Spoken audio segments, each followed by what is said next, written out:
Okubikkulirwa essula 15. Ate ne ndaba ekyamagero ekirala mu ggulu, ekinene era ekyewuunyisa.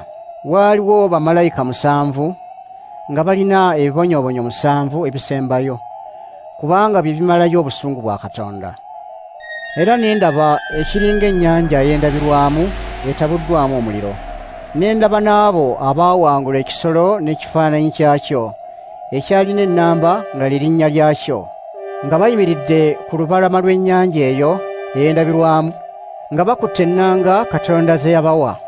Ne bayimba oluyimba lwa Musa omuweereza wa Katonda, n'oluyimba lw'Omwana gw'Endiga, nga bagamba nti, Mukama, Katonda omuyinza wa byonna, byokola bikulu era byewuunyisa.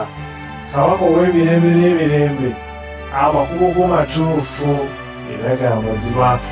Mukama, ani atali kutya era atalissaamu linnya lyo ekitiibwa? Gwe wekka gwe mutuukirivu. Abantu b'amawanga gonna balijja ne basinziza mu maaso go, kubanga ebikolwa byo eby'obutuukirivu birabise.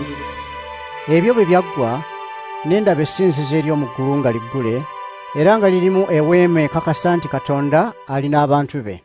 Mu ssinzizo eryo ne muvaamu bamalayika 7 abalina ebibonyoobonyo 7, nga bambadde engoye enjeru ezitukula, era nga beesibye mu bifuba enkoba eza zaabu.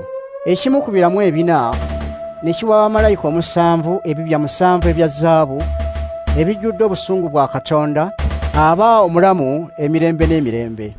Essinzizo ne lijjula omukka okuva mu kitiibwa kye ne mu maanyi ge, nga tewali ayinza kuliyingiramu okutuusa ebibonyoobonyo 7 eby'abamalayika 7 lwe byakomekkerezebwa.